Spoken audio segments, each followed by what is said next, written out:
A lot of rappers still, it seems like, want to be Tupac. They want to have his popularity. They want people to love them like everyone loves him. But why do you think no one's succeeding? Well, because this is what they fail to realize about Tupac.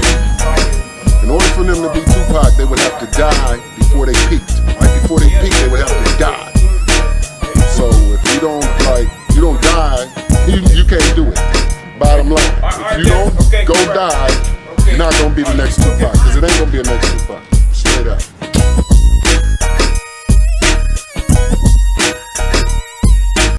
It's September 4th, 1996. Tupac just flew into New York City to attend the 96 MTV Awards as a presenter and a nominee for Best Rap Video for his #1 hit song, California Love.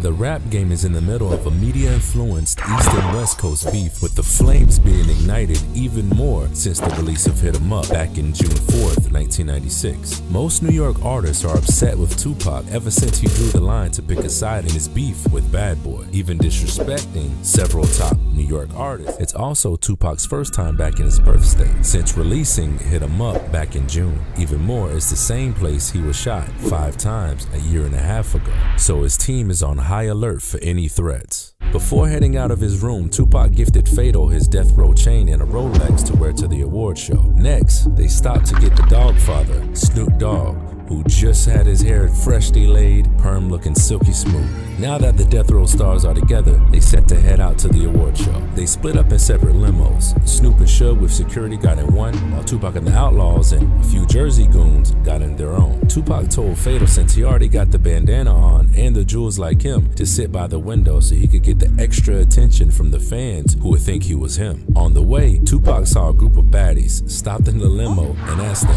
"Who you want?" And the women picked Fatal, which he obliged by getting their digits. Yo, YouTube, what up?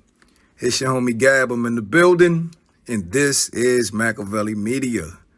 Shout outs to all my daddies out there. Happy Father's Day. Salute for the real men out there, every day doing the best they can to provide for their offspring. Much respect, player. This one's for you. The video I prepared today is talking about the time that Tupac possibly could have talked Hussein Fatal into being his body double. Pac was on some other shit. Shout outs to the people over at MEMODASHDIGITAL for the excellent video they did covering the night Tupac had his face off with Nasir Jones, Mr. Nas Escobar, up in New York.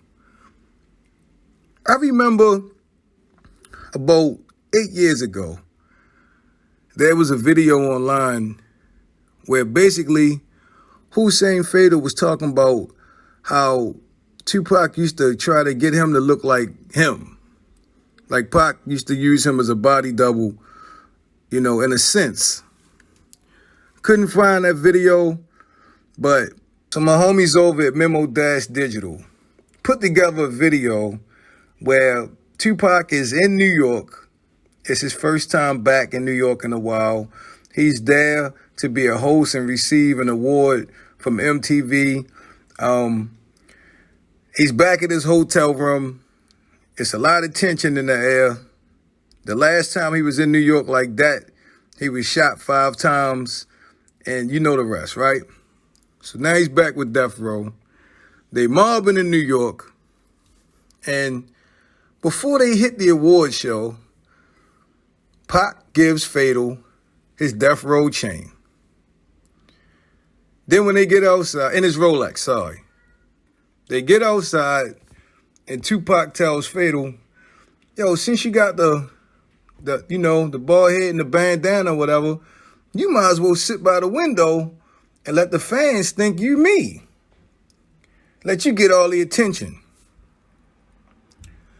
Now, Tupac is the son of the whole Black Panther movement. The Black Panthers studied and strategized like the U.S. military. Pac had a military mindset from the beginning.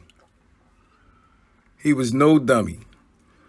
I remember when the U.S. kept trying to capture bin Laden or to assassinate bin Laden. They couldn't do it for a while because he had so many people that looked like him.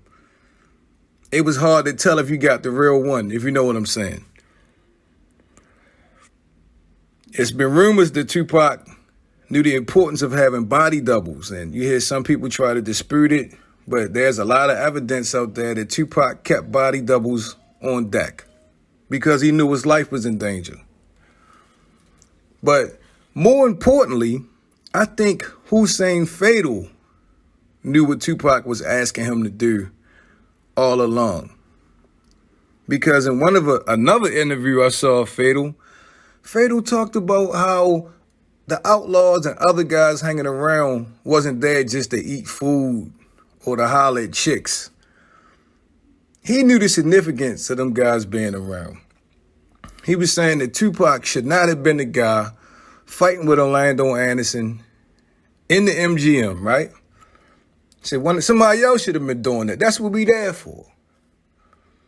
You know, the CIA, they guard the president with their life. In this sense, Tupac was the meal ticket. He was the goose that laid the golden egg. Basically, Fatal was saying that the outlaws should have been ready, or guys should have been ready to take a bullet for Pac. Now, that's easier said than done. I understand that. You know, you can say that, but when them shells start flying, sometimes all that shit go out the window. I get it. Nobody's crazy. But I think Fatal being a street dude, he knew what Pac was doing. He knew what Pac was doing. Pac wasn't trying to put Fatal's life in danger. Because they had, you know, goons around and some death row security. But Pac wanted to make it complex for anybody that possibly could be trying to take a shot at him. Is that Pac? No, is that Pac? If you shoot at the wrong Pac, you expose yourself. You know what I mean? Player, plot, strategize. It's all military mind, tactics, all strategy of war. I just thought this was very telling. Once again, could be wrong. You leave your thoughts in the comment section.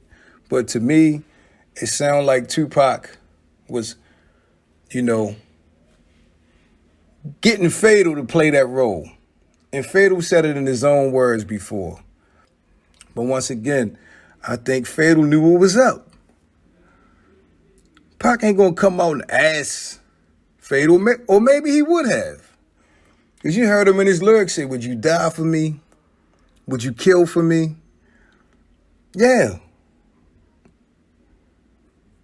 This was some real shit. It's still real. And Pac was playing to win. Anyway, I hope you guys liked today's video. Don't forget to sub to the channel. This is MAKAVELI Media. Turn on them post notifications so you'll be the first ones to get it when I drop that shit. And oh yeah, let me give a quick shout out to my homie Cecil Bembray for donating this week to the channel. Thank you so much for all your love and support, player. Let's keep them coming. Anyway, it's been a pleasure as always. I'm your homie Gab. I'm signing off. I'm about to hit y'all with the peace.